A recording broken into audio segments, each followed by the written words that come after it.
Okay, and we have presented this work a number of times, and this is the last time for the next little while that we will be presenting on this topic. Just to note that this is a very broad overview of the potential community level impacts that are associated with hydraulic fracturing and in the context of shale gas production. So we're going to do quite a broad overview. Each one of these topics merits a whole presentation in and of itself. So I am going to leave a number of minutes at the end for questions. And we're also interested in knowing more about what your area of interests are in pertaining to this field. So we've added, there's a survey if you haven't filled it out already, where we're looking for more guidance into where future work could go in this particular area. Sorry, Tina. What's happened? Small technical glitch.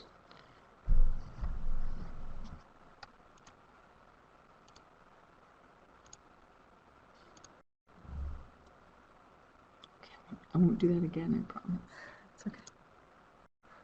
It's just okay, so we're going to start quickly with an overview of what hydraulic fracturing actually is. It's also known as fracking. It has become quite a popular term, but hydraulic fracturing in and of itself is actually a process. So I'm going to go over that in the next slide. And this presentation will include an overview of some public health issues, particularly pertaining to water, air, traffic, and noise, some community level psychosocial issues, and the particular interest in, my interest in seismic issues related to hydraulic fracturing.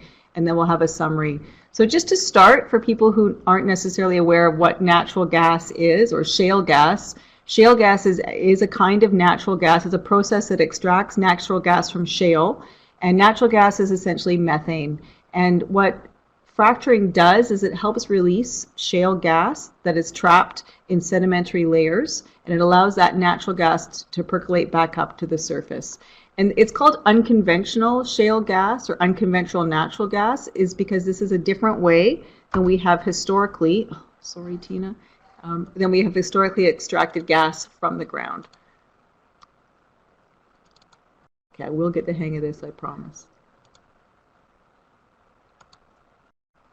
Okay, so natural gas, just to give you an overview of why it's so important and why it is becoming more important as concerns around climate change occur, is that we are using more and more natural gas, in part for heating our homes, but also for industrial sectors as well. So it is quite a significant commodity. And just to get back to this term of why it's called unconventional versus conventional. So unconventional resources are those that don't use a standard way of extracting oil and gas from the ground. So everyone's idea of what an oil or a gas well was they used to drill down deep into a pocket of liquid oil or liquid gas, and the gas itself would just come back up to the surface or would be pumped back up to the surface easily. What shifted as we realized that these resources were diminishing was techniques that would extract oil and gas from deep below the surface that are trapped in layers. And shale gas is trapped in sedimentary layers of shale. And what the process does is the hydraulic fracturing piece happens down here. So wells are drilled down very deeply, and I'll show you in the next slide what a picture actually looks like of an operation on the surface. But they drill down horizontally and then vertically, and it's in this section down here where the rocks are intentionally cracked or fractured. And this is the process that's called hydraulic fracturing. And what it does is it, in this impermeable rock, is it allows the shale or the natural gas to percolate and come back up to the surface. So this is what it looks like on the top of a multi-stage hydraulic fracturing process. And another thing that's unique about this industry is it tends to have multiple wells per well pad. So you can see in this diagram down here as well as there's a number of wells that are drilled down and then drilled out to the side. And these can be, they're very deep, up to about 2 to 3 kilometers, and they can go up to 2 kilometers out as well. And then the fracturing occurs deep below. It is a relatively new technology, and it has opened up a significant amount of resources. I'll show you in the next slide where these, what's called a shale play or shale resources, are available in North America. And it has allowed the US in particular to become a significant player in the natural gas and oil market. And horizontal drilling, actually this began in Texas in the early 2000s, and it really took off in Canada around 2008, 2009 in the western provinces. So while people say that we've been drilling for natural gas for a long time, that's true, but the process of multi-stage hydraulic fracturing is relatively new and did begin in earnest in the western part of Canada, where the majority of it still occurs at this point in time. So this is just an overview of shale gas plays in North America, and you can see part of why the Marcellus shale, or the shale gas that's taken out of Pennsylvania, often makes the news, as there's a number of areas of concern in there, also in Oklahoma and in Texas. So there's a number of US states that are very, very involved in hydraulic fracturing, as well as North Dakota. And in Canada, we see most of the activity in British Columbia and Alberta, with some small components in the Atlantic provinces. So Saskatchewan has also some exploration of the Bakken shale play. So I'll just go back for a moment. That's in here, and that's the northern part of what's going on in North Dakota. But the majority of fracturing that occurs right now happens in BC and Alberta, in part because other parts of the country have moratoriums. So Quebec has a moratorium on shale gas. That's particularly the Utica shale, and that's been done since 2011. Nova Scotia recently also had a moratorium on onshore high-volume hydraulic fracturing, and New Brunswick is under a moratorium as well, although they will reconsider this in 2016. There has been some exploration in the Yukon and the Northwest Territories as well, and these are shale plays that are associated with the ones in northeastern British Columbia. So some of the interesting issues around the moratoriums was that Ottawa is being sued over the Quebec fracking ban that happened in 2011, and this court case is still actually underway in international courts at this time, as people were sued through NAFTA. And we can talk about this later on in the questions if people have any more questions. So one of the first things about shale gas that really hit the public's attention was concerns around water. And there were a number of documentaries that came out, one of them called Gaslands, and there was Gaslands 1 and Gaslands 2, and they tended to put a lot of emphasis on pictures like this, where people were able to actually light their water on fire. And there was a general concern that all people's aquifers were being contaminated, particularly by hydraulic fracturing. And what research into this issue of being able to light your water on fire has determined is that whether or not this is actually due to hydraulic fracturing is very unclear, and that in places where people are able to, so this is a real phenomena, there are some places where methane does come out of people's sinks and taps. It's possible that the methane was already there in the soil, which is in part why there's actually drilling in the region. So what the ability to say with any certainty that this process is due to hydraulic fracturing is actually quite low. However, there are a number of water-related concerns to do with hydraulic fracturing above and beyond the contamination of tap water. So I'm going to go over them now. This is a very interesting diagram from the Canadian Water Network, and this is a consortia of industry, government, and academics that have been looking. They have a recent report out in 2015 on the specific water-related issues that are a result of shale gas production. And I'd just like to point out here, I know it's a bit faint at the top, but there's a significant amount of water that is used in the process of fracturing, and it's also in some places referred to as hydrofracturing, just given the acknowledgement of the large amount of water. So in order to make those cracks deep in the ground, a significant amount of water and silica are pushed down into the ground under high volume. And in some cases, so in BC, we're looking at 76,000 meters cubed of water per well, which is a significant amount. And it's actually much more than many other places, even in the United States. And this is in part in BC due to the geology of the rock that they're trying to push through. So some of the issues around water are not just whether or not it's contaminating people's drinking water, but also whether or not actually water usage is an issue. So the Canadian Water Network's new report looks at a number of different water-related issues, including groundwater and subwater impacts, and then wastewater management is also a significant issue too, and then the impacts on surrounding water resources. So just to give you a visual here of how hydraulic fracturing may impact, or shale gas production in general may impact water. A lot of what people were originally worried about was whether or not these cracks in the ground, these fractures, actually intersected with people's aquifers. And research that's been done by the US EPA and other agencies has found very little connection between the fracturing itself and people's drinking water. What they have found, though, is that drinking water can be contaminated, but it's more likely by other processes, such as the integrity of the well itself. So in this part, there can be problems that break down. Leaks and spills of surface activities have also been well documented to cause spills. And then the transport of production water and the disposal of water also increases the opportunities for people's drinking water or their domestic wells to be contaminated.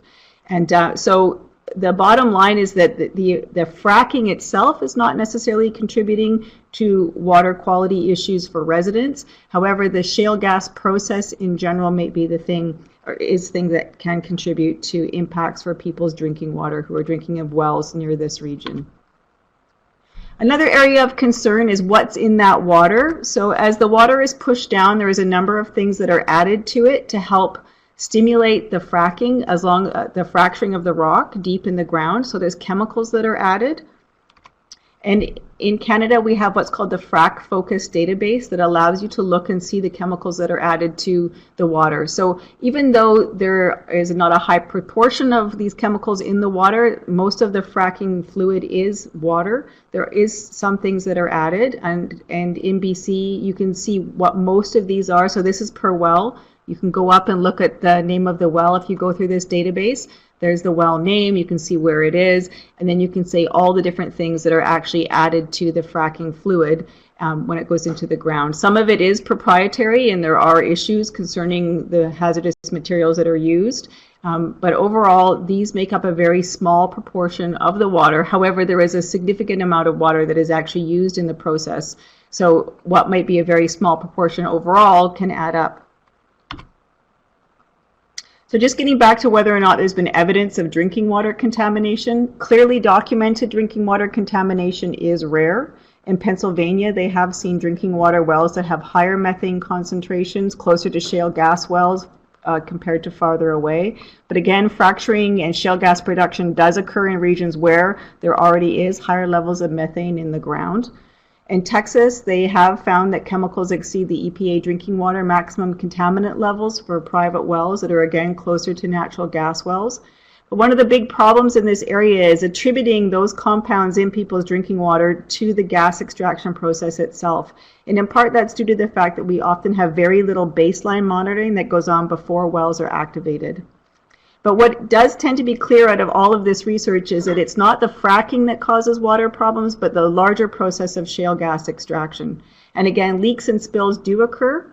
And over time, the integrity of the well bore, I thought I had a slide in there. Sorry, we'll go back here. So the integrity of this part of the well can break down over time, in part because a lot of the water that's used is quite salty or briny, and it also does bring chemicals and other things back up to the surface. So it can erode in here in this part of the well and over time contribute to leaks that get into people's waters.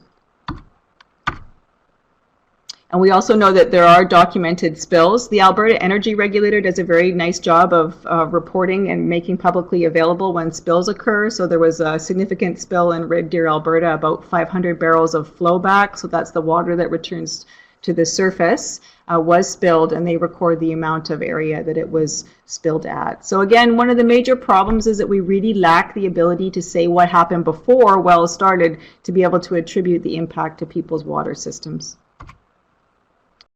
So because there is so much water use, particularly in BC, the problem of what you're going to do with that water does rear its head. And what's used predominantly in the United States is what's called deep well injection or wastewater disposal, where the water is pushed down into wells that are even deeper than the hydraulic fracturing wells themselves sometimes.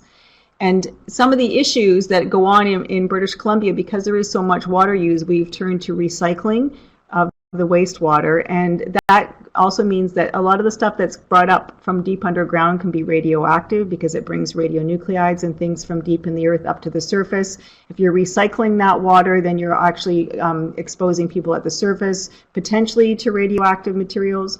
There's also concerns if you are recycling around surface spills, and what do you do while you're storing this water between fracking operations? So this can contribute to surface water contamination. Also, these deep wells, they can break down over time. They use steel casings and cement. However, aquifers can be contaminated if those wells over time degrade. So the integrity of the well is very important to make sure that these continue to stay safe over time. And again, because there is so much water that's used in the process, the disposal of it is a significant issue. So overall, in terms of water, because I know this is an area that people are very interested in, the sheer volume of water that's used is an issue. And for communities where there is scarce water or during times of drought, this can be a considerable issue if there's competition for water resources in a region. There is the potential for the contamination of drinking water by surface spills and well integrity and well disposal. And then there is this issue of water stewardship and good governance and what's happening in different provinces around licensing for wells versus other resource extraction activities, and the importance of governance for water in remote communities. And then overall, just to point out that we really have a lack of good research and monitoring, including baseline status, to get a better handle on what's actually going on in people's watersheds when these wells begin. Okay, so we're going to move on now to air emissions.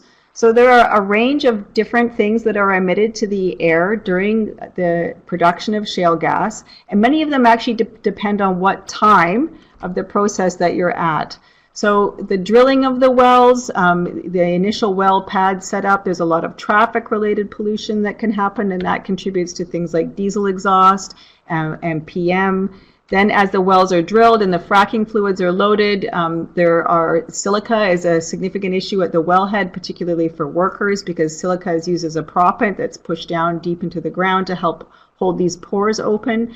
And that's also a considerable issue, but only at that particular moment in time. And then as the gas returns to the surface, the particular volatile organics that are associated with that part of the process also become an issue. And then the diesel engine exhaust from all the different heavy equipment that exists on those well pads. So depending on the stage at which the fracturing and the production process goes really impacts the kinds of exposures that people are getting. Hydrogen sulfide is an issue in certain kinds of gas. Particularly sour gas, and we know that the majority of sour gas that is extracted from the ground comes from Alberta, so this is really a geological issue pertaining to the quality and the kind of gas that's underground. So the research that's been done on air quality impacts, again, it does suffer from a lack of good monitoring and baseline measurements, but the research does show that the proximity and the stage of production are very important for influencing what people are exposed to. What we are seeing is there's very little research going on, for example, from what's in the outdoor air near these regions to what migrates into people's homes. So NIOSH and other workplace agencies have clearly shown that silica is a problem at the work site itself, but whether or not that is transmissible down to people's homes and communities near fracking regions remains unknown. We do know, though, that the residents, the closer that you are to a well site, there has been greater prevalence of symptoms. Most of this research, though, is self-reported, and I'll get to the limitations of that in a moment. But people who do live closer to well sites do tend to report greater prevalences of symptoms associated with air quality problems. Another issue that needs to be considered is the issue of orphaned and abandoned wells. So since drilling began in Canada in the 1800s, we know that there's about 550,000 oil and gas wells that have been drilled, and that's not shale gas, that's all different kinds of oil and gas wells. And these can also leak if there are compounds still in the ground. So methane can continue to come back out of these wells over time if they're not sealed properly. And many of the gas wells that were done early on in the oil revolution. And so whether or not they've been capped properly and monitored, and they can contribute to methane over time, release it into the environment. And there also is an issue called interwell communication. And so particularly in places like Alberta, where there has been a lot of historical drilling, some of those old wells can be hit when the new wells are generated. These are called frac hits, and this can happen in densely drilled areas. They can actually activate already dormant wells or wells that people forgot about or didn't know about. They can communicate with an active well and cause what's known as a blowout. And so we did have one of these experiences in the Drayton Valley in Alberta in 2011. So these are rare, but this interwell communication issue can happen and can contribute both to air quality problems as well as the potential for explosions. So one of the major concerns in communities where well pads are truck traffic and roads. And we know that there's a significant number of trucks associated with both the construction of wells and then the ongoing shale gas production process. And with more truck traffic, there's issues of automobile accidents, there's excess noise, and then air pollution, considering PM. A multi-stage well on average requires about 1,000 truck round trips to deliver equipment, chemicals, sand, and water. And the increased truck traffic can increase both the frequency of collision and then the need for road maintenance. So communities where they do see intensive drilling, issues around keeping your roads safe and operable can become an issue. So just turning to community issues. There are some positive sides to the shale gas extraction industry in general, and that is the economic opportunities. So we know that there are both direct and indirect employment that comes from establishing shale gas operations in communities or near communities.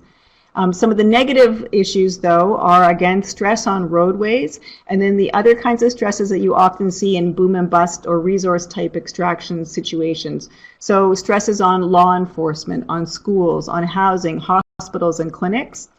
So this has been studied in Pennsylvania. They did find that there's greater issues of increases in disorderly conduct, drunk driving, public intoxication in counties that have wells versus those without wells. They also have increases in things like STI rates in places where, and again, these are the sort of traditional boomtown effects that you see in any kind of resource extraction. This is, though, also associated with shale gas extraction. There are community issues, particularly pertaining to First Nations, when communities tend to be in rural and remote regions as well. There's complex issues that exist around land and land use.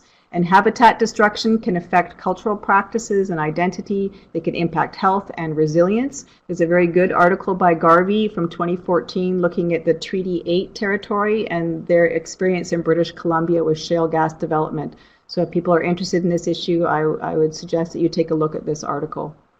There has been anxiety that's been documented in the United States, fostered by the perception of the lack of transparency. There's a lot of frustration in communities where shale gas operations are implemented, concerning risks from industry and government authorities. And we have seen in Canada and the US a considerable rise in the number of lawsuits between citizens and oil companies and citizens and the government as well.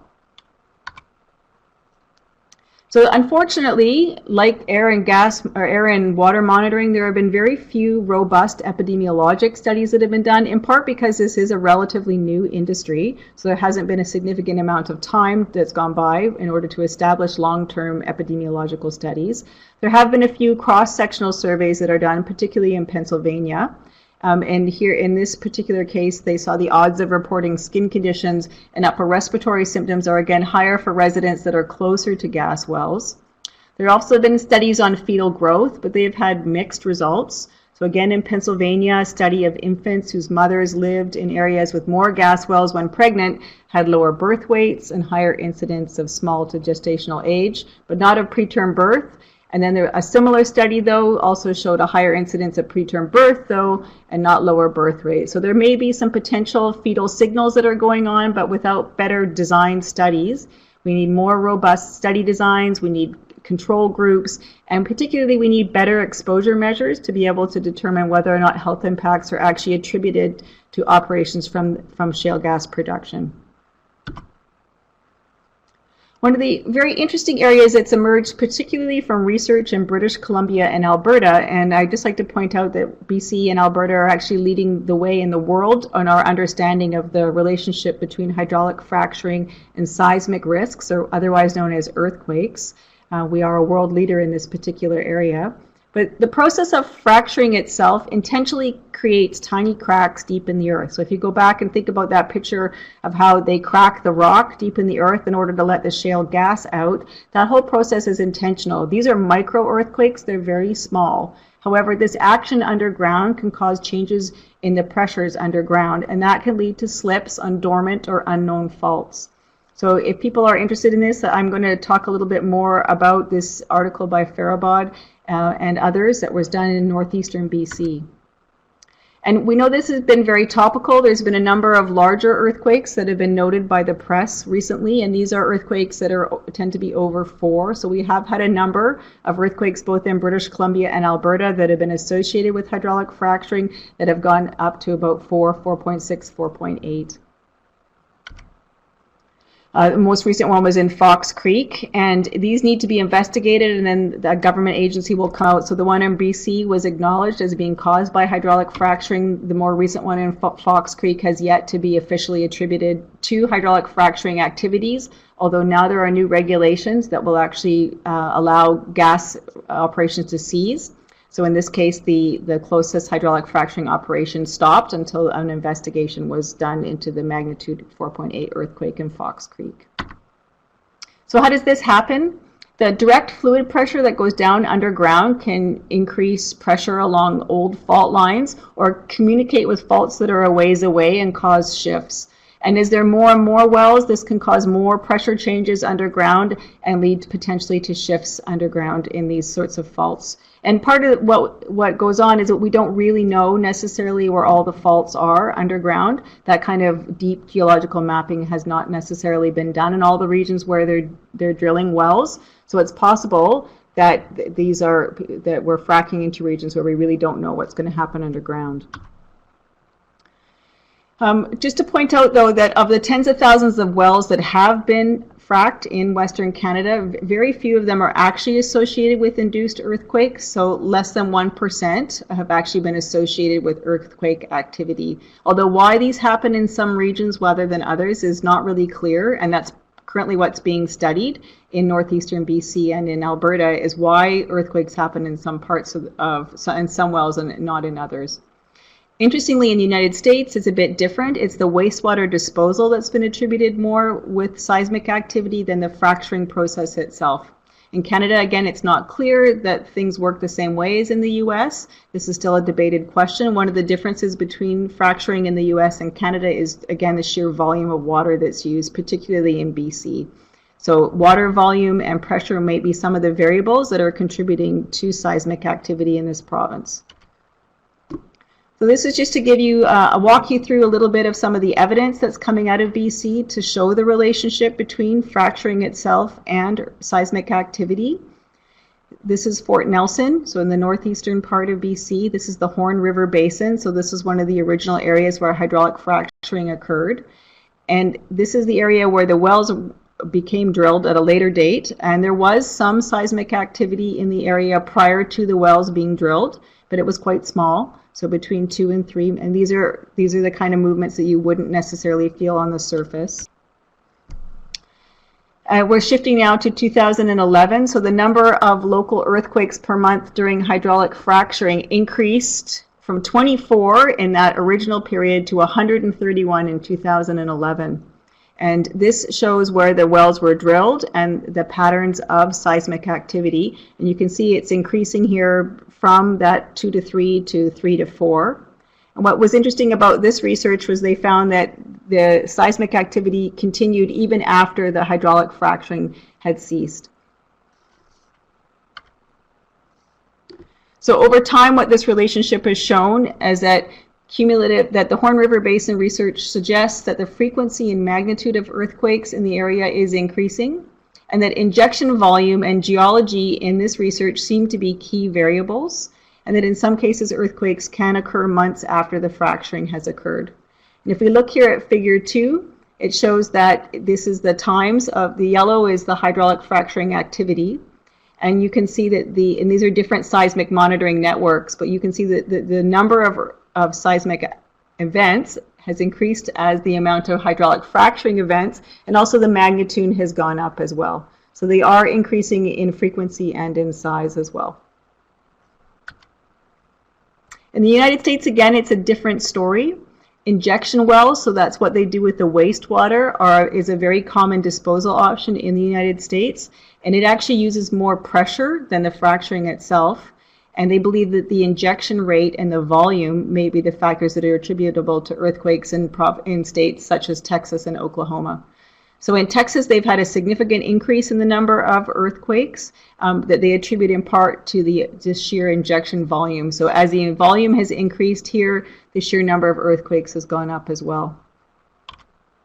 I'm going to talk a bit about Oklahoma, and again, the seismic activity in this state is attributed to injection wells and not to the fracturing itself. But what's happened in Oklahoma is actually quite dramatic. So they have what's called earthquake swarms, and over time these have increased significantly. So Oklahoma was a very aseismic region. They had less than 2 earthquakes a year up until the time when they started both fracturing and importing wastewater from other states and putting it into deep well injection. So there's been a record number of tremors in Oklahoma. And what they're concerned about in this state is that both the size and the frequency of the earthquakes are increasing quite a bit. And so they've actually started a whole new agency that looks at earthquakes in Oklahoma, and $1.4 million from the State Emergency Fund has been funneled towards earthquakes just to investigate what's happening in this state and what they can do to reduce the risk.